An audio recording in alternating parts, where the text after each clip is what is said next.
ও যাতে পরকিয়া করতে না পারে সেই জন্য ওর জিনিসপত্র কাইটা দেওয়া উচিত। একদম যা বলছে তাই করছে। আলভিরে ধইরা তার জিনিসপত্র কাইটা দিছে, মানে তার কলা টলা সব কাইটা দিয়ে তার 12 অবস্থা কইরা দিছে। শুধু আলভিরে কাটা দিছে তাই কিন্তু না, আলভি যার সাথে প্রেম করছে তিথি তিথি, সেই তিথিরও নিচে একবার বোম্বাই মরিচ দিয়ে প্লাস্টার করে দিছে। বিশ্বাস হচ্ছে না? আগে এই কথা শোনেন। বোম্বাই মরিচ সাথে থাকবে আবার মশলা একদম তিতির জন্য প্লাস্টার করে দেন না। একদম মশলা টশলা বাইটা সাথে বোম্বাই মরিচ দিয়ে নিচে প্লাস্টার করে দিছে, জীবনে যাতে আর পরকিয়া করতে না পারে। এরপর বিশ্বাস হচ্ছে না, আমি আপনাদেরকে ভিডিও দেখাবো, একদম ভিডিও দেখাবো, আপনারা ক্লিয়ার হয়ে যাবেন কিভাবে কাটলো, কিভাবে বোম্বাই মরিচ দিয়ে প্লাস্টার করলো। এগুলো একবারে আপনাদেরকে ক্লিয়ার কাট বুঝা দিমু, একবার ক্লিয়ার হয়ে যাবেন আপনারা, ঠিক আছে? তার আগে এই যে আরেকজনের কথা শোনেন। বাংলাদেশে এমন কোন নায়িকা নাই সে বলতে পারবে বুকে হাত রেখে যে আমি বিছানায় যাই নাই, সে বিছানায় না গিয়ে কখনো নায়িকা হতে পারি নাই। শুনছেন? এই কথা যদি আমি বলতাম তাহলে আমার বিরুদ্ধে মামলা হতো, যে এমন কোন নায়িকা নাই যারা পরিচালক প্রডিউসার এদের কাছে না শুয়ে নায়িকা হতে পারছে। বুকে হাত দিয়ে কেউ বলতে পারবে না, এটা কিন্তু আমি বলি নাই, আপনারাই শুনলেন, ঠিক আছে? এখন আমি কয়েকটা কথা বলি, তারপর আপনাদেরকে ভিডিও দেখাই। আপনি দৌলদিয়া ঘাটের নারী বা পুরুষকে বিয়ে করবেন, বিয়ে করার পরে বলবেন যে আপনি যদি সতী না হন, আপনি যদি ইমানদার না হন, তাহলে আপনার সাথে সংসার করব না, আপনার সাথে বাসর করব না। আপনি যখন দৌলদিয়া ঘাটের নারী পুরুষকে বিয়ে করবেন বা তাদের সাথে প্রেম করবেন, তখন আপনার বোঝা উচিত না যে দৌলদিয়া ঘাটে কি হয়, দৌলদিয়া ঘাটের ছেলে মেয়েরা কেমন হয়। তাদের খাইয়া অভ্যাস, তারা খাবেই, আপনি তাদের আটকাতে পারবেন না। তো আপনার বোঝা উচিত ছিল না, আপনি যখন তাকে বিয়ে করতেছেন তখন বোঝা উচিত ছিল না যে সেটা কোন ঘাটের কোন জায়গার, সেই জায়গায় কি হয় আপনারা জানেন না? কোন নায়িকা জানে না যে মিডিয়া জগতে কি হয়? শুধু মিডিয়া জগতে না, সামান্য কন্টেন্ট ক্রিয়েটর যারা আছে অনেকের বিরুদ্ধে নানা ধরনের অভিযোগ আছে। আপনারা ইদানিং দেখছেন অনেক কন্টেন্ট ক্রিয়েটরের বিরুদ্ধে কিন্তু ধর্ষণের অভিযোগ আসছে। তো সেই সকল অভিযোগ কি আপনাদের কানে যায় নাই? আপনারা দেখেন নাই, আপনারা শোনেন নাই, বোঝেন নাই? আর মিডিয়া জগতে আপনার হাজবেন্ড যা কি করবে আপনি জানেন না? এই যে রোমান্টিক যখন দৃশ্য করে, একজন আরেকজনকে এইভাবে জড়ায় ধরে, তো তাদের নিচের কলা যে শক্ত হয় সেটা আপনারা বোঝেন না। আপনার ভাতার সেখানে যা কি করতে পারে সেটা আপনারা জানেন না। ভাতার আরেক জায়গায় পরকিয়া করতেছে, আপনি দুনিয়া ছেড়ে চলে গেলেন ছোট্ট একটা বাচ্চাকে রাইখা। আমি ছোট বাচ্চার কথা বলতেছি, এই যে যেই নারীটা হচ্ছে মারা গেছেন, ইকরা, এই আলভির স্ত্রী ইকরা মারা গেছেন, তাদের একটা ছোট বাচ্চা আছে নাম রিজিক। সেই ছোট বাচ্চাটাকে রাইখা আপনি দুনিয়া ছেড়ে চলে গেলেন। আপনি যখন বিয়ে করছেন তখন আপনি জানেন না যে এই জগতে কি হয়। আমি আসলে এগুলো বালছাল নিয়ে ভিডিও করতে চাই নাই, কিন্তু ভাই সোশ্যাল মিডিয়া গণমাধ্যমে ঢুকলেই শুধু এদের নিউজ আর এদের নিউজ। চিন্তা করেন, স্বামী পরকিয়া করেছে, একটা মেয়ের সাথে পরকিয়া করেছে, সেইটা তার সহ্য হয়নি, না হয়ে তিনি দুনিয়া থেকে চলে গেছেন ছোট একটা বাচ্চাকে রেখে। এইটা নিয়ে তোলপাড় সৃষ্টি করছে, কেউ আসে বলতেছে পরকিয়া করলে তাদের বিরুদ্ধে ব্যবস্থা নেওয়া হবে। শোনেন, আগে সে কথাটা শোনেন। পরকীয়ার বিরুদ্ধে বিরুদ্ধে দাঁড়ানোর জন্য আমরা একটা নারী সংগঠন করব। যেই পুরুষটা পরকীয়ার বিরুদ্ধে আমাদেরকে সাপোর্ট করবে তারা আমাদের সংগঠনে যোগ দিবে। চিন্তা করেন, মানে পরকিয়া করলে তাদের বিরুদ্ধে ব্যবস্থা নেওয়া হোক। পরকিয়া কোথায় কোথায় করা হয় আপনারা জানেন না? পরকিয়া কোন কোন জায়গায় হয় জানেন না? একটা ছেলে পরকিয়া করে কার সাথে? একটা মেয়ের সাথে। তো ওই মেয়ের বিচার আগে করেন। যেসব জায়গায় পরকিয়া হয় আপনার মা বোন তাদের সেখানে যাইতে দেন না, তাহলে আপনারা আপনার সাথে থাকবো, আমরা যতগুলো পুরুষ আছি সব আপনাদের সাথে থাকবো। আজকে থেকে আপনারা তৌবা করেন যে আমরা মিডিয়া জগতে যাব না, যেখানে খারাপ কাজ হয় সেখানে যাব না, ছেলেদের সাথে মিশবো না। তারপর আপনার স্বামীকে ভালো করেন। আপনারা দৌলদিয়ায় যাবেন, যে ওখান থেকে ঘুরে আসে বলবেন আমি ইমানদার, আর আপনাদের এই যে পরকিয়া মরকিয়া এগুলো নিয়ে আমাদের নাচতে হবে, এগুলো নিয়ে আমাদের কথা বলতে হবে, তাই না? আর এগুলো আমাদের দেখতে হবে, শুনতে হবে।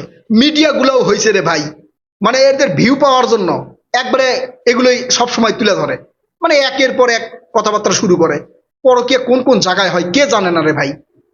আপনি একজনকে যখন বিয়ে করবেন তার মানে পক্ষে বা তার সম্পর্কে যাই না শুনে বিয়ে করবেন। আপনি যদি দেখেন যে সেই জগতের লোক, দৌলদিয়ার লোক, তাহলে আপনার সারা জীবন সেই দৌলদিয়ার বিষয়টা মেনে নিয়ে তার সাথে সংসার করতে হবে। যদি আপনার সংসার ভালো না লাগে আপনি ছেড়ে দেন, বাংলাদেশের আইন অনুযায়ী তাকে ডিভোর্স দেন, ডিভোর্স দিয়ে আলাদা সংসার করেন। আপনি ছোট একটা বাচ্চাকে এইভাবে রাইখা দুনিয়া ছেড়ে চলে গেলেন। আপনি যদি কারো বিষয়ে যাই না শুনে তার সাথে সম্পর্ক করেন, যে সে এই এই পথের বা এই ধরনের কাজ করে, আপনার সারা জীবন সেটা মেনে নিয়েই করতে হবে। এমনকি আপনার সামনে আরেকজনের সাথে যাবে, এটা আপনার মেনে নিয়ে থাকতে হবে। যদি আপনি না মানতে পারেন, সেখান থেকে সরে যেতে হবে। এখন সে আপনাকে কথা দিবে না, আমি এটা করবো না, আমি ইমানদার হয়ে গেছি, আমি হজ করে আসছি, আমি উমরা করে আসছি, আমি করব না। অন্তত এতটুকু বোঝার বিষয় আপনার মানে বোঝার উচিত ছিল। এই আলভির শুধু তিথির সাথে সম্পর্ক ছিল? এই যে দেখেন, শোনেন কি বলে। লুতুপুতু সবার সাথেই ছিল, লুতুপুতু সবার সাথেই ছিল। যখন আপনার সামনে খাবার থাকবে, অনেকের সাথে লুতুপুতু ছিল। তো ভাই, লুতুপুতুর জায়গায় থাকলে লুতুপুতু করবেই, এটা করার কিচ্ছু নাই। লুতুপুতুর জায়গায় থাকলে লুতুপুতু করবে। তো আপনি যখন বিয়ে করেছেন তখন শর্ত দেন নাই কেন যে মিডিয়া জগতে থাকা যাবে না, মিডিয়ায় কাজ করা যাবে না, কারোর সাথে রোমান্টিক দৃশ্য করা যাবে না? ভাই শোনেন, এই জন্য আল্লাহ তাআলা হিজাবের ব্যবস্থা করে দিয়েছেন। সূরা নূরে আল্লাহ তাআলা হিজাবের ব্যবস্থা করে দিয়েছেন যে অপ্রয়োজনে একটা ছেলে একটা মেয়ের সাথে কথা বলতে পারবে না। অপ্রয়োজনে, প্রয়োজনে কথা বলতে পারে।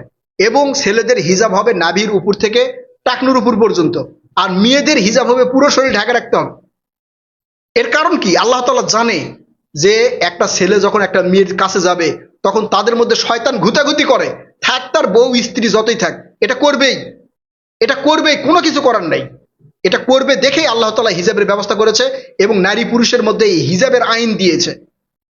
তো আপনারা সেগুলো মানবেন না। আপনার ভাতার যায় রোমান্টিক সিন করবে, আর ওই রোমান্টিক সিন কইরা রাতে ঘুমানোর সময় যে স্বপ্নে দেখবে না, সেই চিন্তা ভাবনা আপনারা করেন কিভাবে? আপনারা করেন কিভাবে? একটা নায়িকা হতে হলে কি হতে হয় সেটা তো আপনারা শুনলেনই।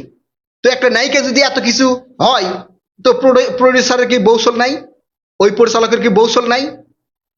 তো ওই প্রডিউসার, ওই পরিচালক যখন একজনকে নায়িকা বানায় তার কাছে থাইকে, তো সেটা কি পরকীয়া না? সেই পরকীয়া কে করাচ্ছে? আপনারা তওবা করেন, আজকে থেকে তওবা করেন যে আপনাদের ছেলে মেয়ে বা আপনারা নিজেরা কেউ মিডিয়ায় যাবেন না। তওবা করেন, করবেন? করবেন না। কারণ আপনাদের ভিতরে যখন ঢুকবে তখন চিল্লাবেন। কারণ যতক্ষণ মানে মজা লাগবে ততক্ষণ তো মজা নিবেন, আর মজা শেষ হয়ে গেলেই চিল্লাবেন। ঠিক আছে? এইটা হচ্ছে এই মিডিয়া জগৎ আর এদের কাহিনী। আপনি দুনিয়া ছাড়া চলে গেছেন, কার বাল ছিঁড়ে গেছে, যান আপনি, যান উপরে ঘুতা খান। এখন সমস্যা তো ওই ছোট বাচ্চাটার, এই রিজিকের। এখন বাবা নাই, বাবা বিদেশে পালায় আছে, মা দুনিয়া ছাড়া চলে গেছে, ছোট বাচ্চাটার কি হবে? এখন তো মাসির অভাব হবে না, মানে দেখবেন যে মাসির কোনো অভাব নেই। 2 দিন যাক, কারো পাত্তাও পাবেন না। হাজার হাজার ইস্যু তৈরি হয়েছে এরকম, কাউকে খুঁজে পাওয়া যায় নাই। মানে পরকীয়া করছে আর আপনি শুরু করছেন। পরকের শাস্তি কি? বাংলাদেশ আইনে পরকের শাস্তি কি রে ভাই? পরকের আইন বিষয়ে জানেন পরকীয়া করলে কি হয়? একটা নারী যদি পরকীয়া করে, তার স্বামী ওই নারীর বিরুদ্ধে ব্যবস্থা নিতে পারবে না। ব্যবস্থা নিতে পারবে যেই ছেলে ওই নারীর সাথে পরকীয়া করছে তার বিরুদ্ধে। চিন্তা করেন, এ হচ্ছে আইন। আর এই আইন নিয়ে আপনারা লাফালাফি করতেছেন, কি করবেন? পরকীয়া করছে, আপনি কি করবেন বলেন? তার কি ফাঁসি দিতে পারবেন? সে পরকীয়া করছে, স্ত্রী চলে গেছে, বাহ, মানে সাবাস। আর এগুলো নিয়ে এই সোশ্যাল মিডিয়া থেকে শুরু কইরা গণমাধ্যমে ব্যাপক তোলপাড় সৃষ্টি হয়ে গেছে। পরকের কারণে মারা গেল, পরকের কারণে মারা গেল, একবারে ফাঁস করে দিল যে নায়িকা হতে কি কি করা লাগে। তো তাহলে তো পরকীয়া, পরকীয়া করেই নায়িকা হতে হয়। সেই জায়গায় আপনারা যাবেন আর বলবেন যে হ্যাঁ পরকীয়া করছে, তারে ধইরা কলা কাটা দাও যাতে জীবনে কিছু করতে না পারে। আর যেই মেয়ে করছে তারে বোম্বাই মরিচ দাও, বোম্বাই মরিচ দিয়ে তারে প্লাস্টার করে দাও। ইসলামের একটা সীমা আছে। আপনি, আবারও বলতেছি, আপনি দৌলদিয়ায় যাবেন আর নিজেকে ইমাম মনে করবেন না। আপনি দৌলদিয়ার ওই ছেলেকে বিয়ে করবেন আর বলবেন যে ইমামকে বিয়ে করেছি, সে আর কখনো ঘাস খাবে না। প্রিয় দর্শক, আপনারা কি মনে করছেন? আপনারা নিরপেক্ষভাবে একটা চিন্তা করেন তো। মিডিয়া জগৎ সম্পর্কে আপনারা জানেন না, আপনারা মিডিয়া জগৎ সম্পর্কে একটু কমেন্ট করেন। আপনাদের কমেন্ট পরবর্তী ভিডিওতে পড়বো ইনশাল্লাহ। কথা হবে নতুন কোনো ভিডিওতে ইনশাল্লাহ। ততক্ষণ পর্যন্ত ভালো থাকবেন। আল্লাহ হাফেজ।